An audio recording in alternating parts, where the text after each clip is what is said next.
Hi, and welcome back to the Canon ADHD.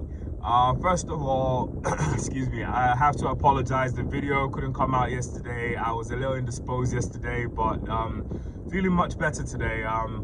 Yeah, let's talk about the game because I thought, that was a comfortable win for Arsenal, 3-0. And, in the Champions League, another Champions League night, always exciting. It was good to see the Emirates packed. But one thing I have to say is, the Emirates needs to be a little bit more intimidating. I was watching on telly and I saw the Dinamo Zagreb fans, drumming away, jumping, constitute a nuisance, throwing projectiles at the players, which I highly condemn. But we need that edge as well. We need a bit of hooliganism in us. My dad is a big fan of football hooliganism. For him, he believes that that's the way you show your true passion as a fan. And he may be right. But I just wish we were like on an Anfield level, because we've been to Anfield and you know what it is like when we get there. Why don't we replicate the same thing when it comes to Arsenal? We have a lovely stadium. It's already intimidating to so many, teams, considering the fact that we hardly ever lose. So imagine couple that with some, drums going off at every end of the stadium, just banging away, fans chanting, just being a just nuisance, literally make the other team switch off sometimes from doing that. They get intimidated by that and sometimes they switch off. So just one thing I wish we could add to the flavor of the Emirates. But regardless of that, a still comfortable win yesterday.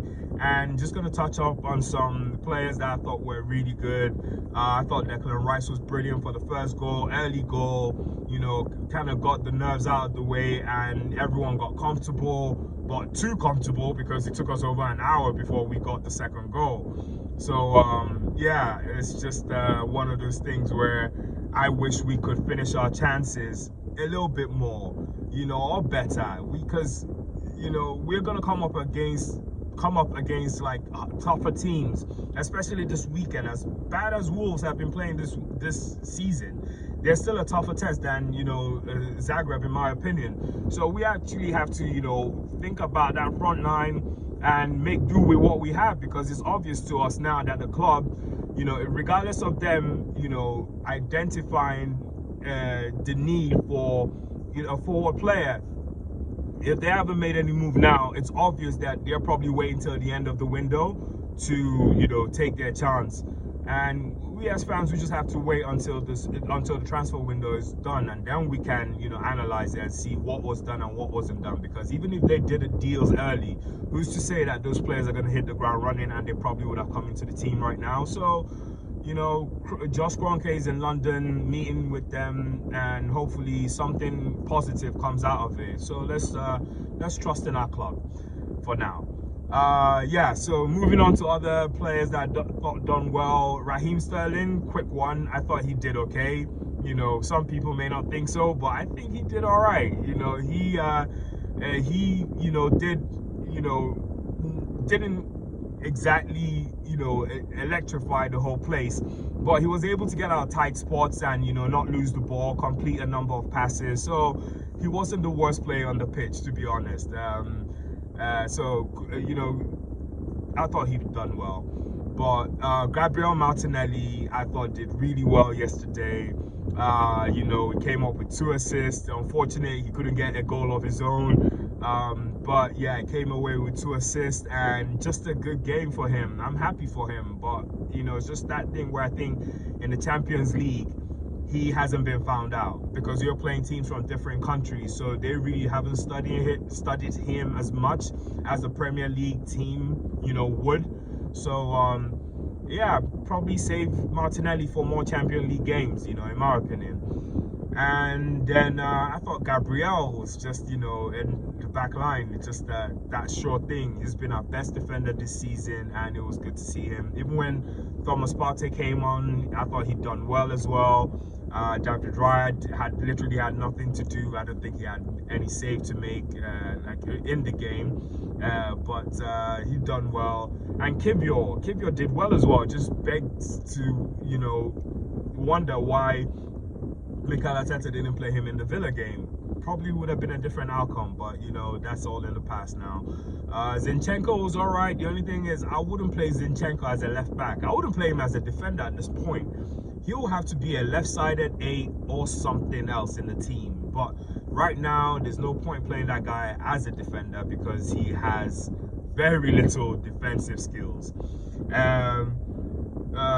Who I thought Declan Rice, man, he was that guy.